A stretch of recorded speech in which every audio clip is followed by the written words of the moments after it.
दूर पहाड़ों के बीच सुंदरवन नाम का एक खूबसूरत जंगल हुआ करता था।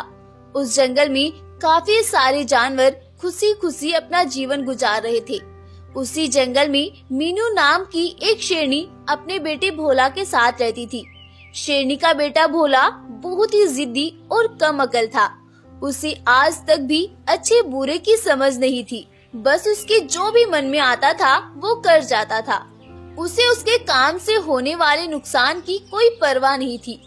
रीना शेरनी बेचारी अपने बेटे की इन हरकतों से बहुत परेशान थी। वो तो भोला को रात दिन समझाती थी, लेकिन उसे जैसी अपनी माँ की कोई भी बात समझ ही नहीं आया करती थी। उसी जंगल में रंगीन शेरों का एक झुंड रहा करता था।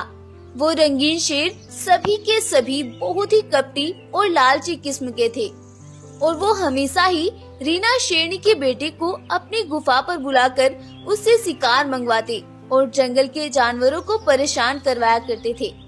लेकिन रीना शेरनी इन सब बातों से अनजान थी। उसे नहीं पता था कि उसके बेटे की मासूमियत का वो रंगीन शेर कैसे फायदा उठाते हैं। इसी तरह से दिन बीतते हैं, लेकिन वो कहते हैं ना, कोई भी बात अपनों से कितने दिन छिपी रह सकती है।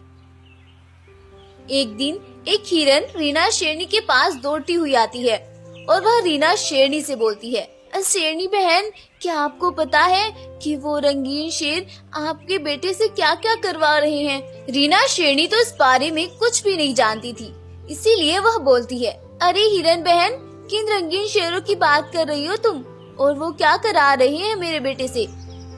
शेरनी बहन, वो रंगीन शेर जो नदी के उस पार रहते हैं ना, वो ना हमारे भोला को हर रोज अपने पास बुलाते हैं और उससे जंगल के जानवरों को परेशान करवाते हैं और साथ ही उससे शिकार करवाकर अपने आप मजे से बैठकर खाते हैं। क्या ये क्या बोल रही हो तुम? वो मेरे बेटे से ऐसा क्यों करा रहे हैं? मैं अभी जाती हूँ और पहले भोला को देख कर आती हूँ। अब शेरनी जल्दी से दौड़ती हुई जंगल में जाती है और पूरे जंगल में भोला को तलाश करती है, लेकिन भोला तो उसे कहीं पर भी दिखाई नहीं पड़ता है। अब वो सीधा नदी के उस पार उन रंगीन शेरों के झुंड के पास जाती है। वहाँ जाकर वह देखती है कि उसका बेटा भोला उन्हीं के पास खड़ा हुआ है और वो सभी भोजन कर रही हैं और भोला उनके पास उनके नौकरों के जैसे खड़ा हुआ है। ये सब देखकर शेरनी उनके पास जाती है और उनसे बोलती है, तुम्हें शर्म नहीं आती है? तुम मेरे बेटे से ये सब क्या कराते हो? अरे शेरनी, हम